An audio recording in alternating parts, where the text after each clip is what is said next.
The viewpoints expressed on Night Fright are not necessarily those of the host, the staff, the sponsors, or the affiliate stations. Tonight's program may contain graphic themes or images. Viewer discretion is advised.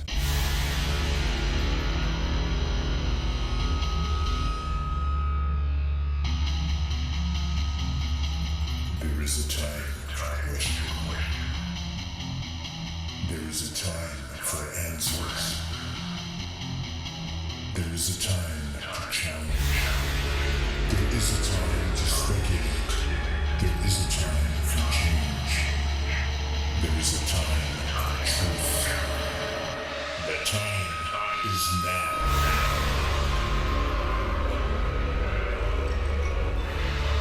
Welcome to Night Fright, your voice in the dark for harmony and conspiracy.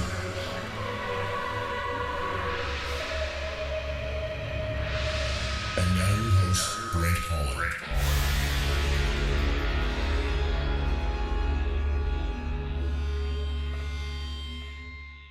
It is now. It wasn't 10 minutes ago, but it is now. Okay. We fly by the seat of our pants, Alex.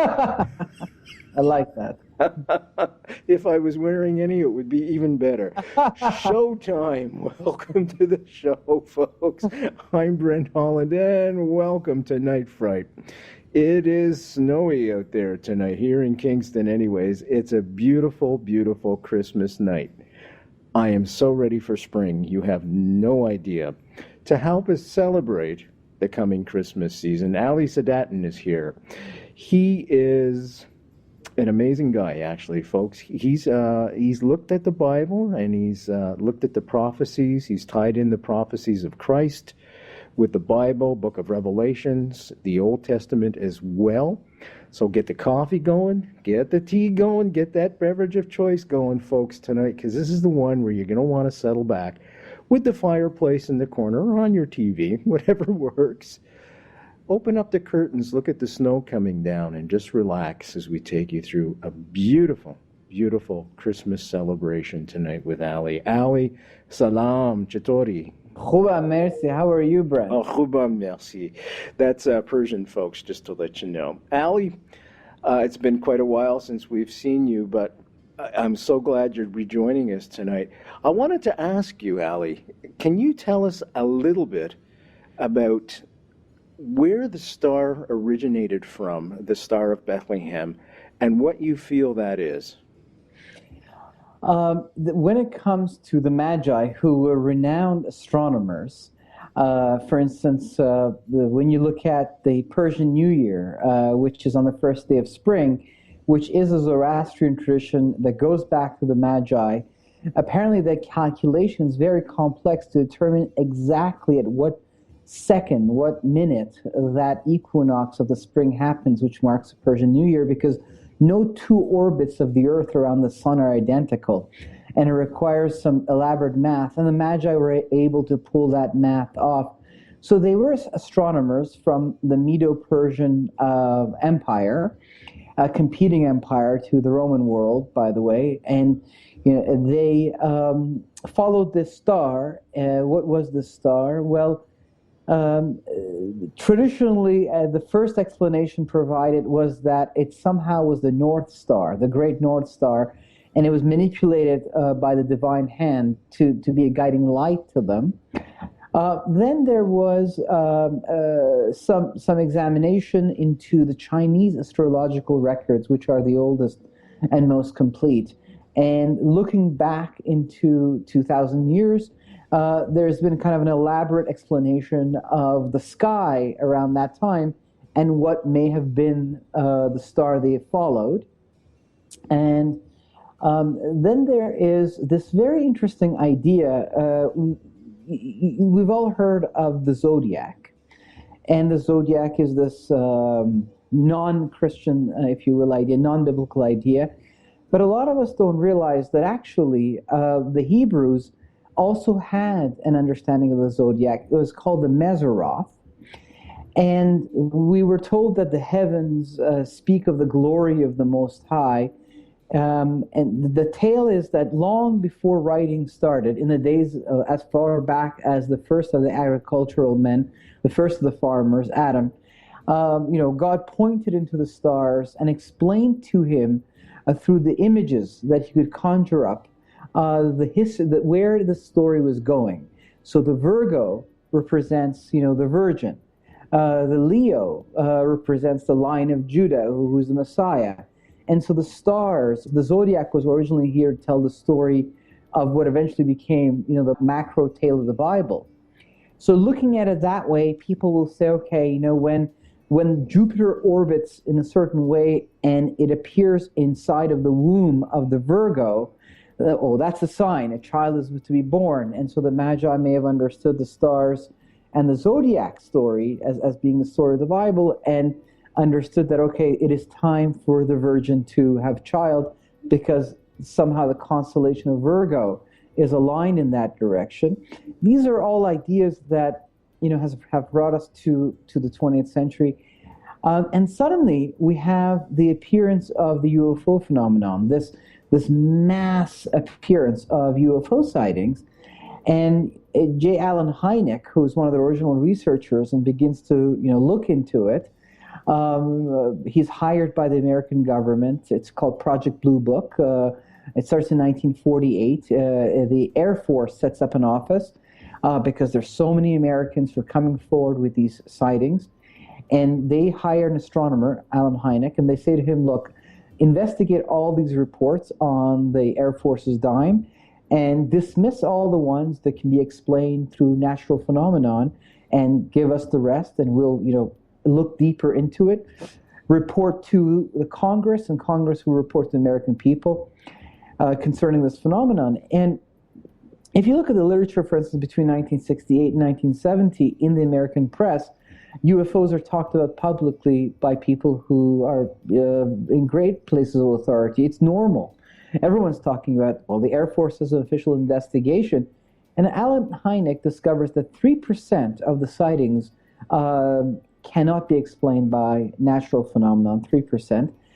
And a lot of the photography that people send in to Allen Hynek, I've used in my documentary, UFOs, Angels, and Gods, because it was before Photoshop, it was before digital manipulation, and it was well recorded inside of this scientific inquiry.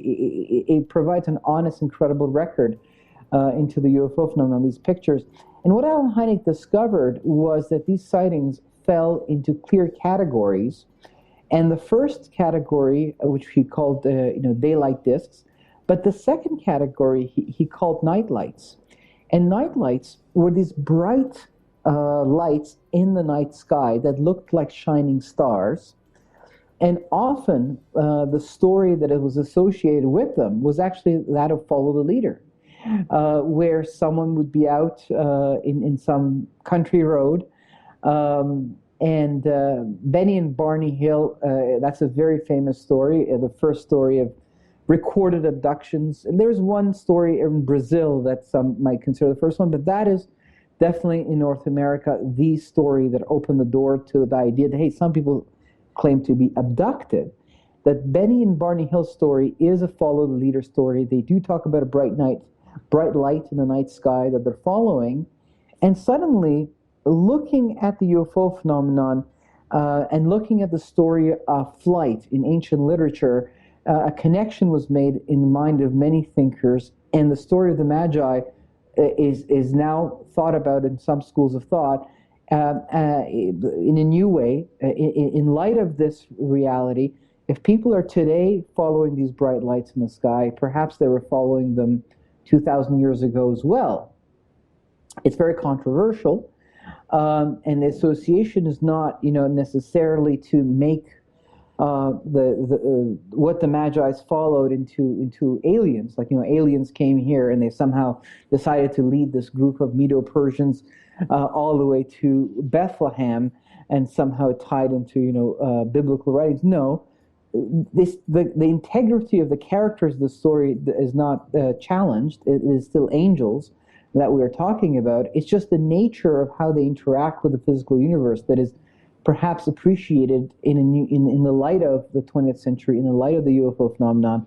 We now have the Hubble telescope, and we see how vast the heavens are, and that we travel in the ocean of water between the continents, and perhaps the angels of God travel in the ocean of space with their heavenly chariots, and so which the Bible talks about, by the way.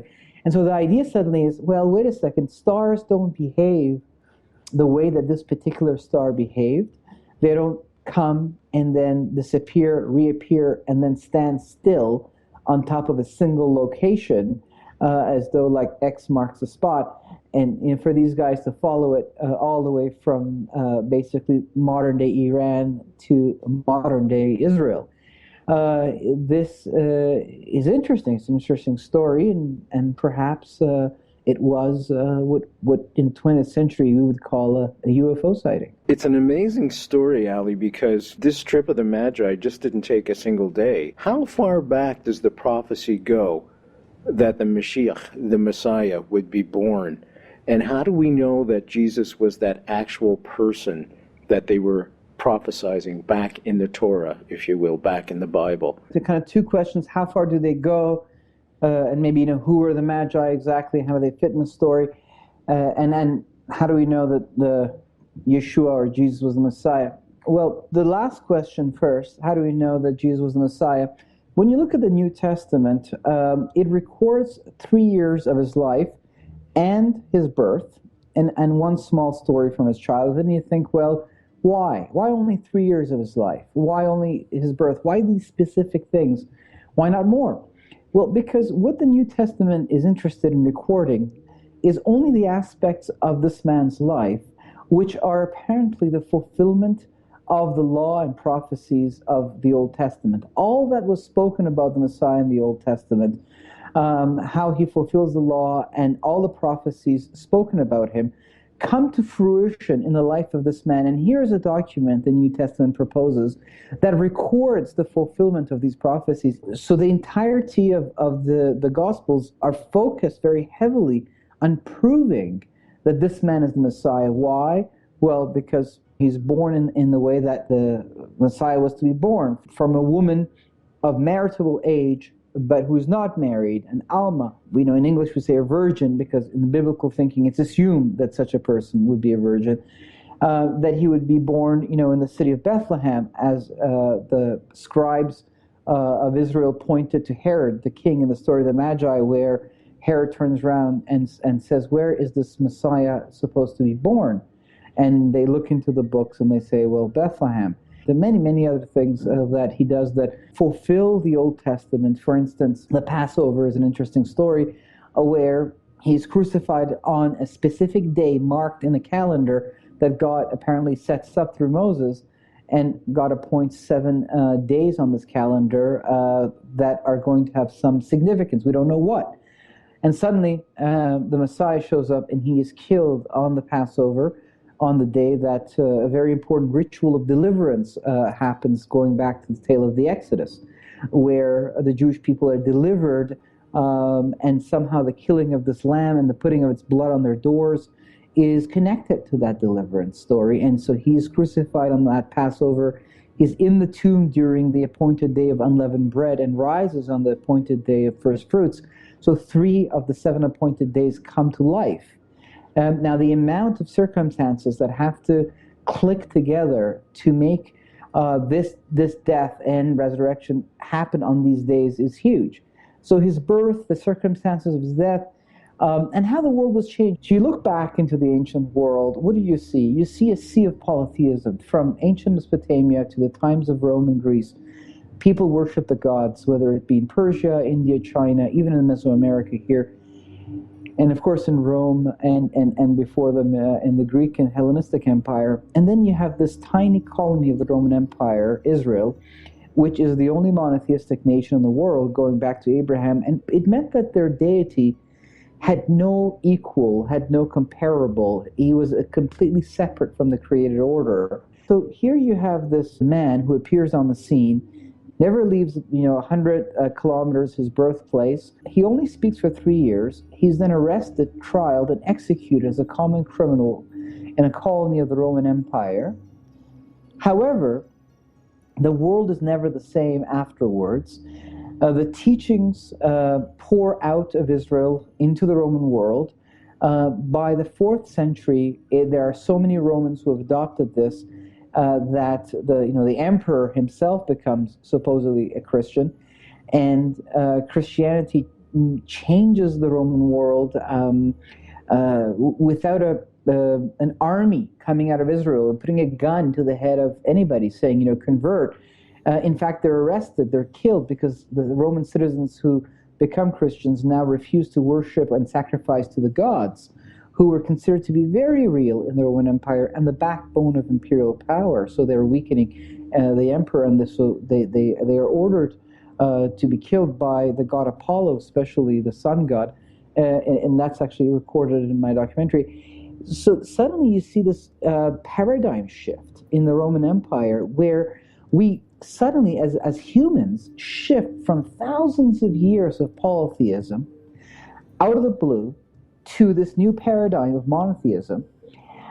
There's a consciousness shift to the point where today we no longer say, is there one God or many gods? We say, is there a God or is there no God? This has become the paradigm, and it's because of the teachings of this man. So the effects that he has on the world is profound.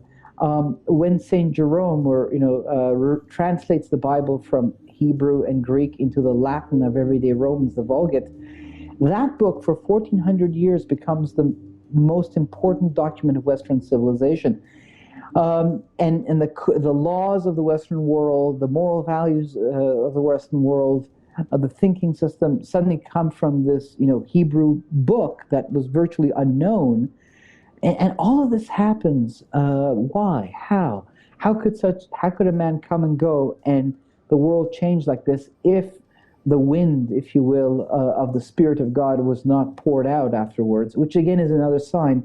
As I said, we may not see the wind that goes by, but we do see the trees and how they bow their heads, and that points to something. And so all of these things perhaps are clues into the identity of this man. The JFK Assassination, the definitive book by Brent Holland. From inside the Oval Office to Daily Plaza, first-person witness accounts. Order yours right now. nightfrightshow.com.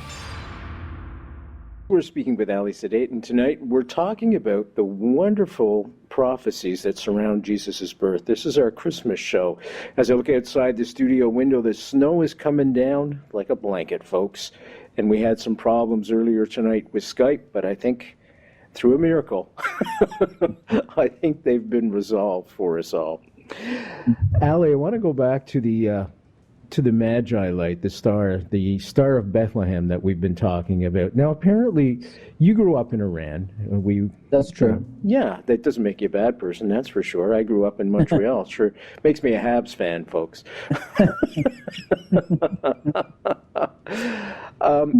Apparently, you saw a bright light in Iran. What is that about, my friend?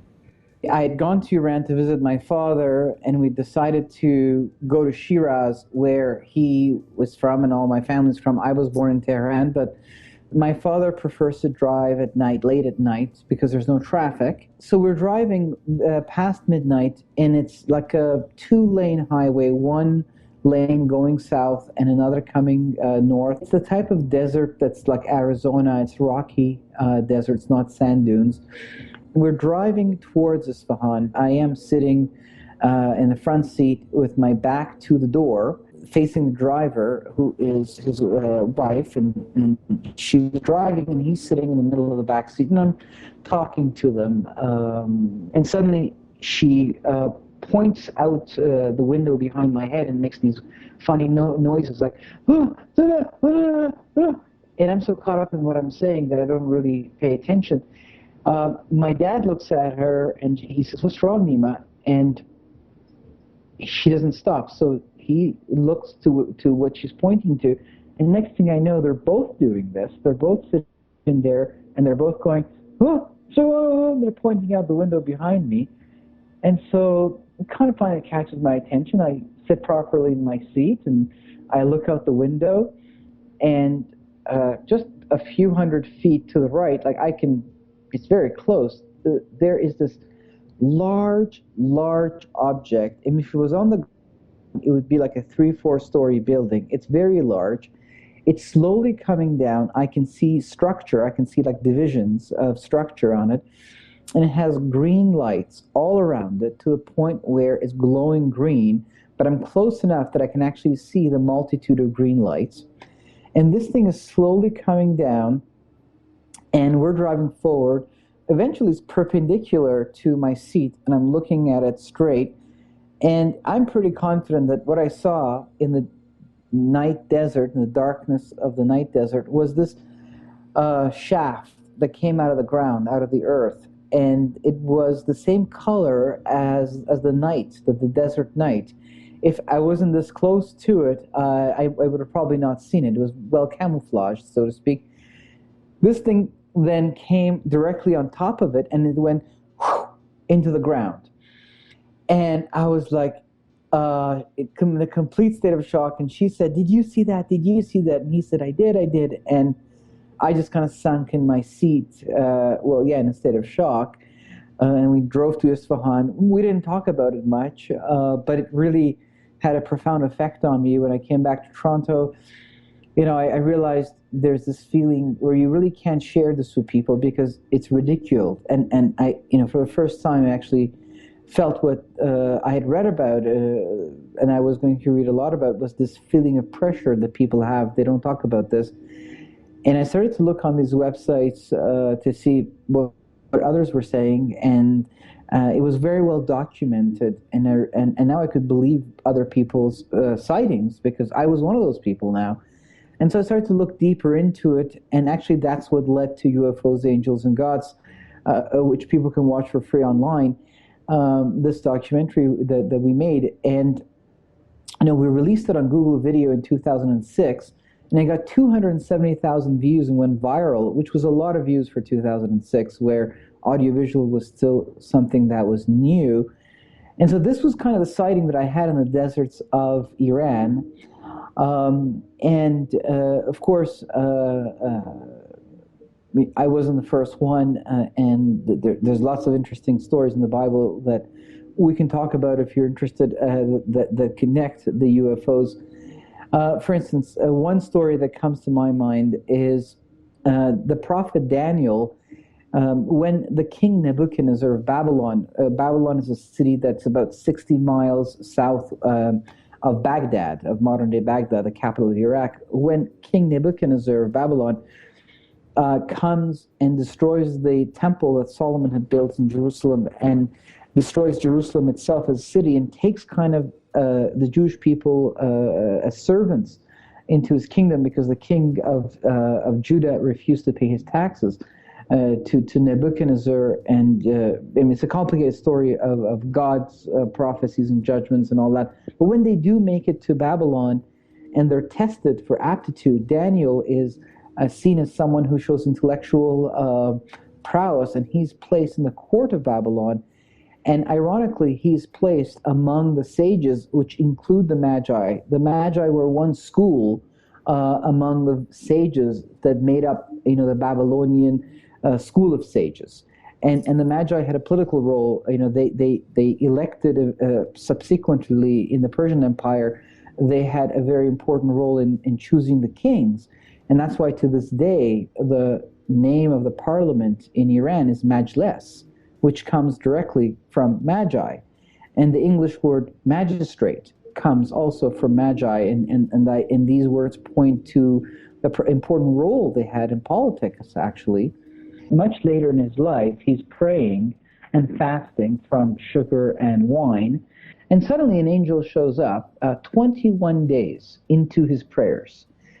And the angel says, I just want to make sure that you understand God was not displeased with you. He immediately dispatched me to respond to you.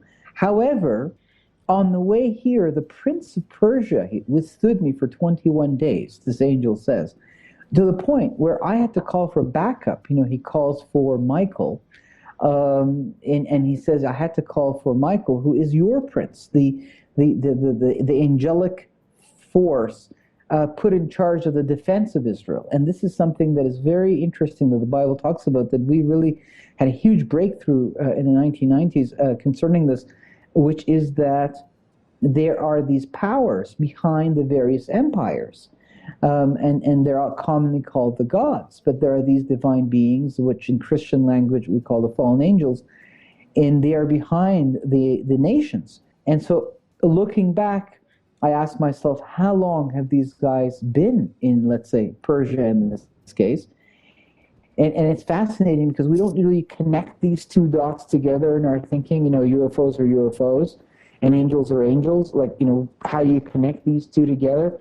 And the reason we don't connect them together is simply because of the preconceived notions we have about both of these categories.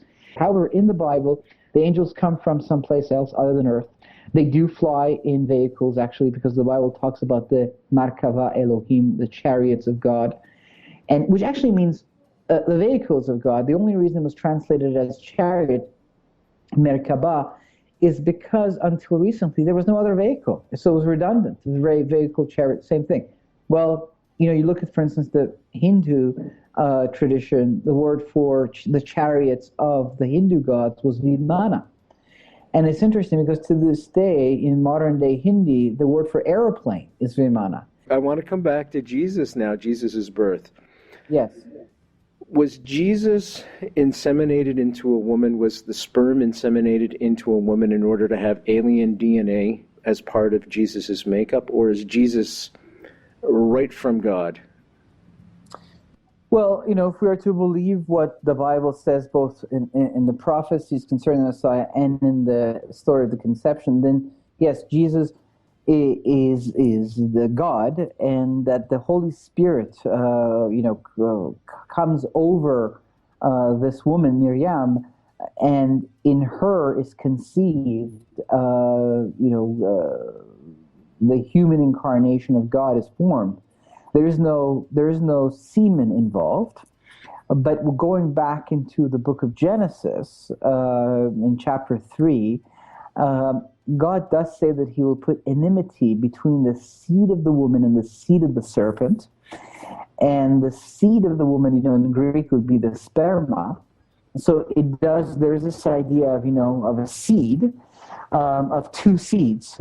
However, in the case of the Messiah, we are to really truly understand this to be symbolic of saying, yes, the Father came and created something inside of this woman, but this was truly a spiritual event where the Spirit of God, came over this woman, and in her was then conceived. Now, could this be explained more scientifically, in greater detail? Could we one day be able to explain the actual process of how one would go about to do such a thing?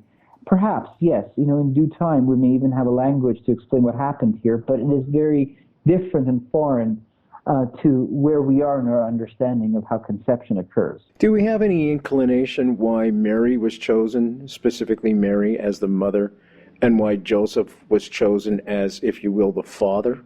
This is an interesting story. Everyone knew in the Jewish culture that the Messiah was going to come through a woman, and this was great honor that that many devout women had in their hearts, that perhaps they would be the one chosen to be the Messiah. So first, there's kind of a biological lineage that to notice that is very interesting, that we see in the two lineages, one in the Gospel of Luke and one in the Gospel of Matthew.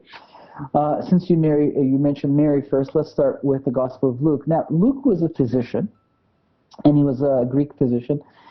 And in his Gospel, we read the most amount of information about what Christ was feeling. But it is the humanity of Christ that is most accentuated in the Gospel of Luke. And when you look into the lineage, and his biological lineage has to go back to King David. This is one of the requirements of the Messiah. This is why that lineage is even mentioned there. It's interesting because here is this, genetic mystery where we are to understand there is a war also here where Satan, who wants to be the first principle in the cosmos, is competing with Adam, who has that destiny ahead of him and who can be saved through this Messiah. But one of the pieces of the genetic puzzle that is going to be the house inside of which the Messiah is going to be created and conceived, Mary or Miriam, is hidden in a bloodline that is outside of Israel, the Moabites.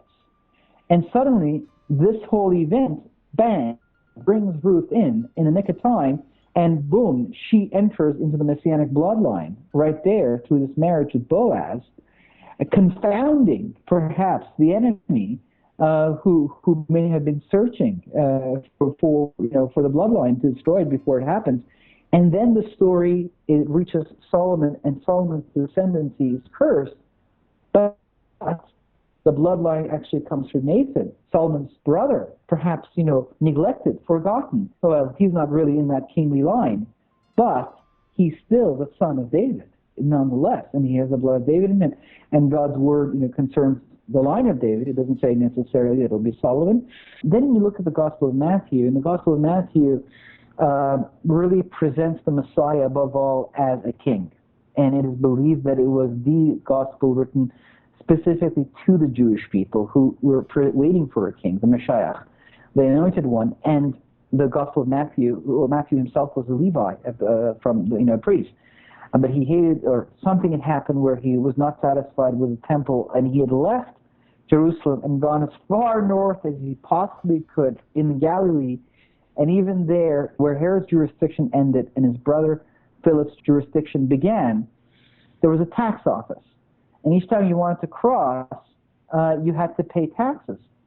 And who was there collecting these taxes? Matthew. And there happened to be a very charismatic teacher whose words were quite powerful around there in Capernaum, which is really walking distance, a tax office, who also happened to often go to the other side of the little lake of Galilee and walk among the villages that were there and teach. And each time him and his disciples had to cross, well, they had to pay tax to Matthew. And so Matthew perhaps might have walked down to the great synagogue of Capernaum and listened to a sermon. Perhaps he would have been sitting there on a Mount of Olives. And because as a tax collector, he had to learn shorthand. It's believed that that's why he was able to record the Sermon on the Mount in such great detail, because he was able to record his shorthand. And so Matthew, who's focusing on the royal, the kingship of this character, the Messiah, he gives us the legal lineage, which again goes back to King David, but this time through Solomon. And this is Joseph's line. And so we see that he's also, legally, the son of King David. The choice of Joseph and Mary has definitely to do with their bloodlines and the relationship that each has with David. And the prophecies of the Messiah would come from David. There is these two connections, the legal and the biological, and they're recorded in these two Gospels. And ironically, the theme of the Gospels, one focuses on his kingship, the other on his humanity. And by the way, the two other Gospels, the Gospel of Mark doesn't have a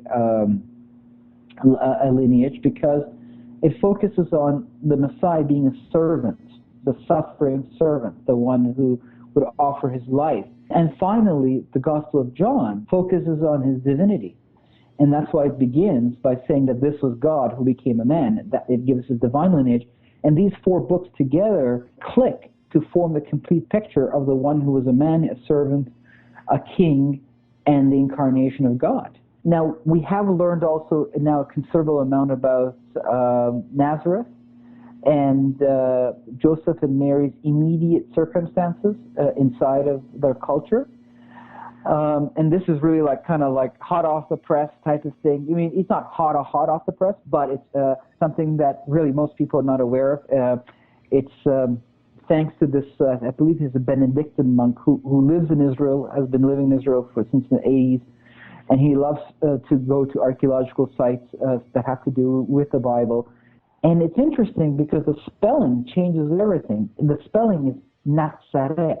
Now, why is that important? Well, in the prophecies of Isaiah concerning the Messiah, it says that he would be the offshoot of stump of Jesse. So if you look at an olive tree, and you see lots of them in Israel, at the very base of the olive tree, there will be a little a shoot that comes out of the stump. It would be like the beginnings of a tree if it were to grow, or at least a branch. And the word in Hebrew is netzer, netzer. And it means the offshoot. And the Messiah is, from then on in the Bible, in several places, called the branch, which is netzer. That's the Hebrew word for it, the branch. And he's mentioned in the book of Revelation, he presents himself as the netzer, David, the offshoot. So right there, at the time of Isaiah, about 700 years before the Messiah, these people who were from the tribe of Judah, who was the tribe, which was the tribe of David, and specifically from his family, from the family of Jesse, when they heard Isaiah say that one day the Messiah would come specifically for them, they took this to heart. They said, "Oh wow, this is very important," and they kind of formed a group, and they called themselves the Netzerites. Those who one of them would one day become the Netzer, this branch. And they were carried, like all the other Judeans, into the Babylonian exile. And they were there until the Persian king Cyrus came and freed them. And, we imagine that all the Jews suddenly came back to Israel. Actually, no. Many of them stayed in the Persian Empire. In fact, when you look all the way to the 1979 Islamic Revolution, the majority of Middle Eastern Jewry lived in Iran. Over 100,000 Jewish people lived in Iran, and most of them lived in Shiraz, which was where one of the main capitals of the Persian Empire. But there was kind of this gradual immigration back to Israel.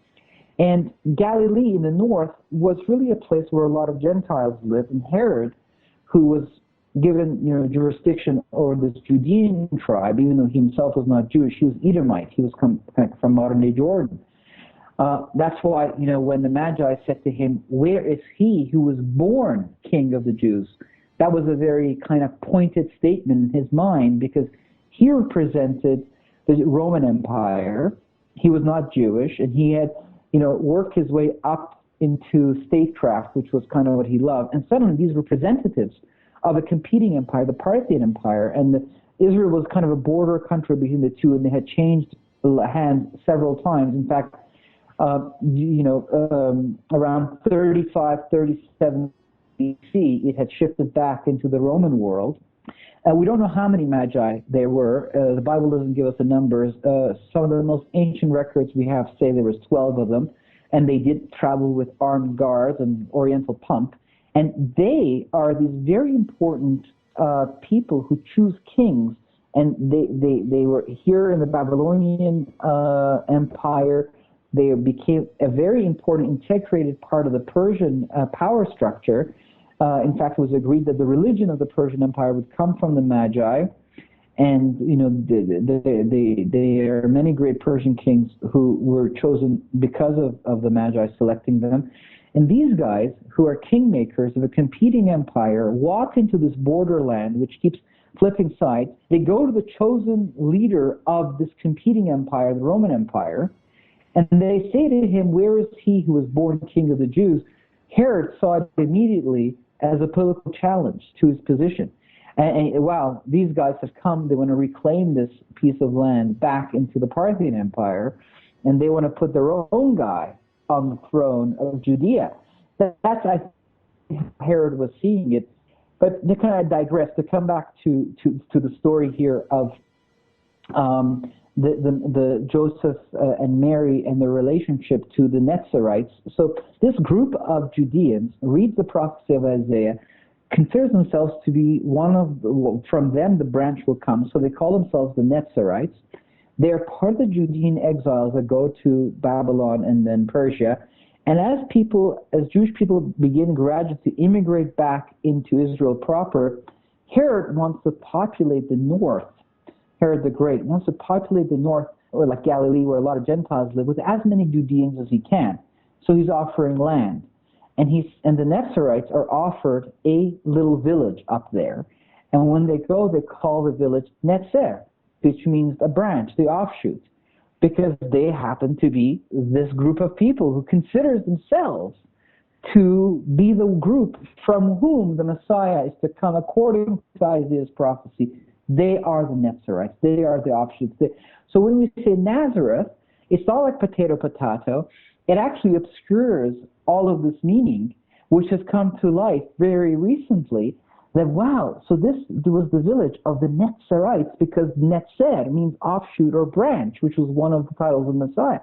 And so what's interesting is that Joseph was one of these guys. And that's why he took his bride to live there. He was a Netzerite. And so that element of the story now comes to life. We now understand who Joseph was.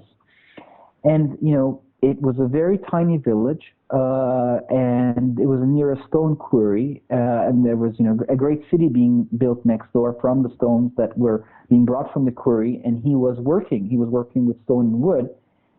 And when he gets his bride, they move to Netzer, because that's where the Netzerites live. And when Jesus goes into the synagogue there, and he says something to the fact that, I have come from you. It's me. I am the one. You're always, one of us would be the Netzerer. Here I am the one. And they reject him because they were expecting him to empower them with authority. But he was going off to the Sea of Galilee and working with other people, fishermen. So this explains, to me anyways, why we say Jesus of Nazareth and not Jesus of Bethlehem.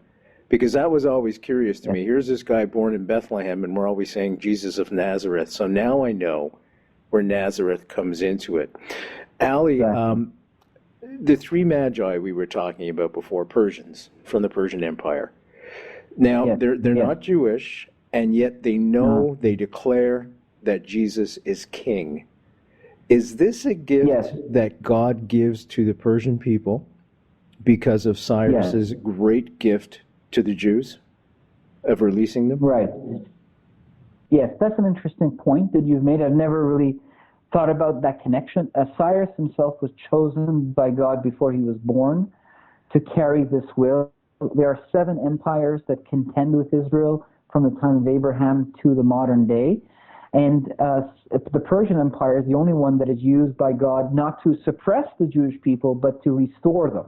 It has this unique role among the empires, and it's the Achaemenian, or as the Persians say, Hachameneshi dynasty that begins with Cyrus, the Achaemenian. Why the Magi were chosen? Well, the Magi were very famous people. Everyone in the ancient world knew who the Magi were and the important role they had. Everyone was aware of the Parthian Empire. There was many religions from the Parthian Empire in the Roman world. They were not some unknown, people. So if you were now living at the time of the Messiah, and the Romans had just come from a foreign place and had come on the world stage new, and you wanted to say, okay, all the kings of the earth, even those who are the greatest kingmakers of this world, will bow to the King of Kings, will bow to this one who's destined to become the ruler of all nations. Well, there was no greater symbol than the Magi, who were here as far back as the book of Jeremiah, where they're mentioned for the first time. They're here in the Babylonian period, they're here in the Persian period, they're here in the Greek period, they're here in the Roman period. They are truly a consistent symbol of kingmakers. And they come at the feet of this king. And this ties into the greater theme that he will be the King of Kings, and even kings will bow to him. And so it points to the submission of the world order to the coming Messiah and the ideal kingdom, the righteous kingdom that he will usher in at what we believe at his second coming. Now is the time of the inauguration, where he's being introduced to the Gentiles. He's been given as a light to the nations. And all nations who were cast out of the Tower of Babel are being brought back into fellowship with the living God, which is one of the roles of the Messiah, was to do that. Because, there are 3 things that happen in the Old Testament that are the foundation of the fallen world. There is the story of the Garden of Eden and the judgment of death. This is countered by the atonement that comes through the Messiah. Then there's the story of the casting out of the nations from the presence of God at the Tower of Babel. But the very next chapter, we have the story of Abraham, which is the means through which God is going to restore the nations back to himself. And that is, again, one of the roles of the Messiah. He atones for the sin and the judgment of death is removed. And then there's a third and very controversial event that begins in the days leading to the flood, where apparently these fallen angels, the Benai Elohim, the sons of God, land on Mount Hermon, which is a ski resort today, and they begin to genetically, mix themselves through relations with the daughters of Adam, and they give birth to the Nephilim. And our documentary really does a good job, I think, of explaining this, especially looking into the modern-day abduction phenomenon and how it brings to life these ancient stories of the Titans. This creates kind of a genetic mutation in the human world where we will be given a new body, and that's what the resurrected body of the Messiah points to, the undoing of this genetic modification. The Messiah will also restore us. Even Goliath, who fights with David, was a descendant of the Nephilim, and we see their bloodline continue. Al, you were aware when Jesus was born. We say December 25th, 0000, according to the Christian calendar. Apparently, he was born in June. Most people have him born in June, and the whole reason, folks, for the move to December 25th, because it was the Festival of Lights, a pagan festival, and they wanted to try and keep people to the Christian faith, so they said, let's just move it there. We're not really sure when he was born, so we're going to move it to December 25th. Does that shift in time actually matter? Is there something more relevant to Jesus being born? Some people say June the 6th rather than December 25th. Are we off on the wrong? That's an interesting question. Well, I'm sure it matters. There's the precision. And on the other hand, I could say, well, if it really mattered supremely, God would have made it very clear. When the shepherds come in the field, well, there's no way they would have come in December because there would be frost. There'd be no grazing happening. The last time the shepherds, around October would be kind of the furthest you could go with the story of the shepherds in the field in Bethlehem. It's possible that he was conceived in December, and then 9 months later he was born, and that kind of would put him around the fall. It's possible that he was born on one of the appointed days in God's calendar, like the Feast of Tabernacle, which represents God being with us.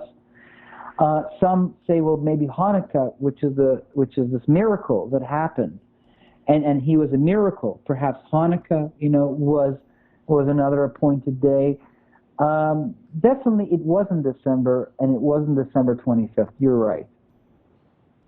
No, I was just always curious about that. The other thing I was going to ask you is, when we look at the Bible, should we look at it literally, or should we look at it metaphysically, symbolically?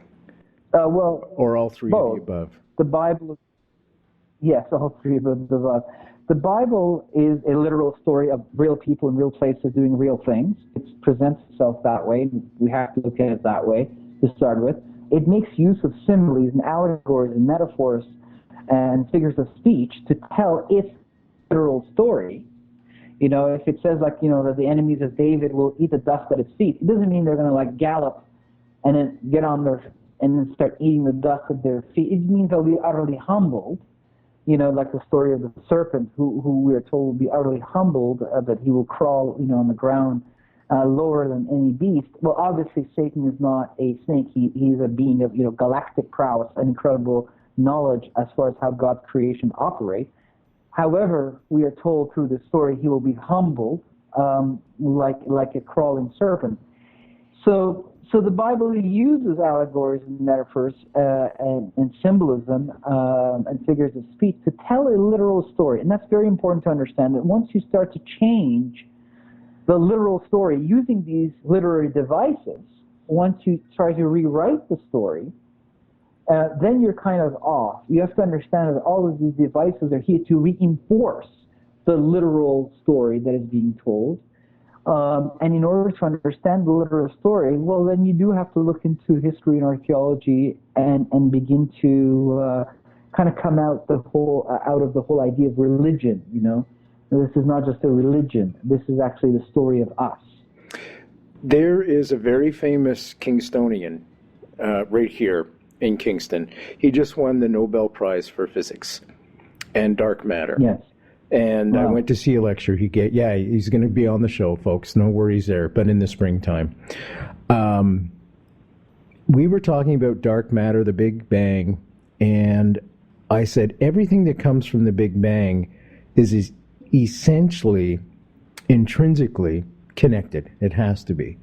Does this very scenario that we've been talking about with Jesus, is it possible that other worlds out there that are populated with aliens, is it possible that they have the same type of scenario where the Son of Man, the Son of God, God would be born amongst them as well? Or is there only one Messiah? Well, I don't know. I mean, you know, beyond the scope of my, well, the universe.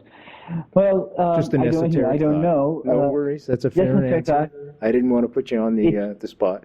We're just talking like that, and I was going to get your opinion of that. That's all. The story of the Messiah is a very unique story because we are to understand that the God of the universe will continue to rule the universe in this clothing, in this human clothing, and that Adam's race was meant for this destiny, and that the earth is the birthplace, the incubation chamber of the immortal children of God who have a role to play as managers and servants to the creation as a whole, with the Son of God at the helm, as a Judean, as one of us. And so that identity gives him a very unique and eternal status among the worlds. Now, how is the universe set up? Because the Bible calls it Shemaim, and it creates three divisions that we know of. The third Shemaim, and it even talks about the Shemaim of the Shemaim, the heavens of the heaven. How exactly is life set up in the universe? What other places are there? How does it all connect together? Again, these are things we have to live with the mystery of it all, because we really don't know how all the building blocks fit together. And that's fair enough. Now, has Jesus? We know Jesus is making a second coming. In your opinion, as I think we may be in the end times, has he been reborn yet? He's not going to be reborn. He was taken away again in a cloud, and it's interesting, these clouds that God and angels fly on, and look at, again, watch our documentary UFOs, Angels and Gods. Very controversial, but interesting. And we talk about the ascension of the Messiah, and he's going to return with an armada. We are told that in the Bible, he's going to come back with an army, and there's going to be a war. And you think, well, how is it that there's going to be a war with God unless the world perceives the entire event through a new lens? And of course, we suggest that part of the deception from the enemy is to rebrand God and his angels as aliens returning. And that's what causes the war between the bad aliens who are here, who are the fallen angels. They're not aliens, but they will present themselves as the good aliens, as the saviors of the earth. And it's interesting that the number one paradigm of the modern day UFO phenomenon is that the aliens have come to rescue us from all our evil ways and help us grow up and usher into the galactic community in a peaceful way. And, of course, this is the pseudo-Messiah, the one who tries to present himself instead of the Messiah. And when the Messiah and his armies return, they may be perceived as an invading alien force under the lie and propaganda of the fallen angels, our perceptions, and so the war becomes not possible. So he's not going to be reborn. He is already born. He's ascended to the right hand of God, and he's going to be sent back with an army to rescue us like God rescued the Jews. We've only got a minute left, less than a minute. Why should we celebrate the birth of Jesus? Why should we be joyous? It's the beginning of the story that leads to Easter, which is really the highlight, actually, where we'll be, we are saved in the sense from our sins, from the judgment of death, and we're given a new body with the resurrection. It is the story of salvation. It is the story of a new rejuvenated spiritual life and a place in the coming kingdom because of who we are and our past history that has led us to need this. And there is the music, my friend. Thank you so much. Ali Siadatan's been on our show tonight, folks, talking about biblical prophecy, the birth of Jesus. I hope you enjoyed our Christmas show. www.nightfrightshow.com. There you will find a link to Ali's free, great website where you can watch his documentary and all kinds of great information there. Ali, I'd like you to come back a few weeks before Easter and we can continue this conversation.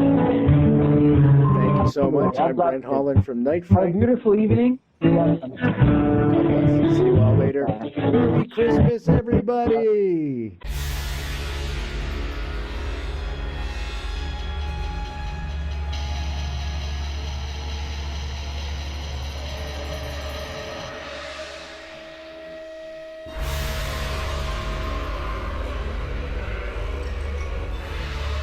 You're listening to Night Fright and your host, Brent Holland. The time is now. Your voice in the dark for paranormal and conspiracy.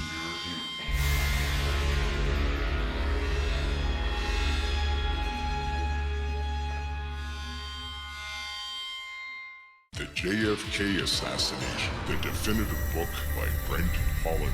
From inside the Oval Office to Daily Plaza, first-person witness accounts. Order yours right now.